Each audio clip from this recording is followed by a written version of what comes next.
Anche quest'anno le forze dell'ordine potranno viaggiare gratuitamente per motivi di servizio sui mezzi di trasporto pubblico locale su gomma urbano ed extraurbano. Lo ha stabilito un decreto dell'assessore regionale delle infrastrutture Alessandro Aricò. Il provvedimento, valido dal 19 febbraio, è rivolto alla Polizia di Stato, Arma dei Carabinieri, Guardia di Finanza, Vigili del Fuoco, Forestale, Polizia Penitenziaria, Polizia Municipale e Provinciale, le Capitanerie di Porto, Guardie Costiere, alle Forze Armate, al personale dell'Agenzia delle Dogane e Monopoli, al personale di prefettura incaricato allo svolgimento di attività di polizia o di ordine pubblico.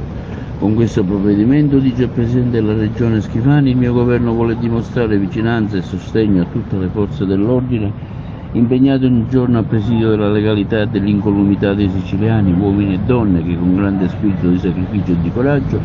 svolgono un ruolo essenziale per la salvaguardia della convivenza civile e della pubblica sicurezza. Questa misura, aggiunge il governatore Schifani, si traduce in un vantaggio per tutti, perché alla presenza sui mezzi di questo personale è una garanzia contro eventuali situazioni di rischio. Un segnale importante, sostiene l'assessore Aricò, che rafforza la collaborazione della Regione con tutte le categorie delle forze dell'ordine che ogni giorno lavorano in Sicilia per la sicurezza dei cittadini e allo stesso tempo consolida una collaborazione per i viaggiatori che si sentiranno più sicuri nel sapere che all'interno dei nostri mezzi di trasporto ci sono soggetti in grado di prevenire eventuali pericoli.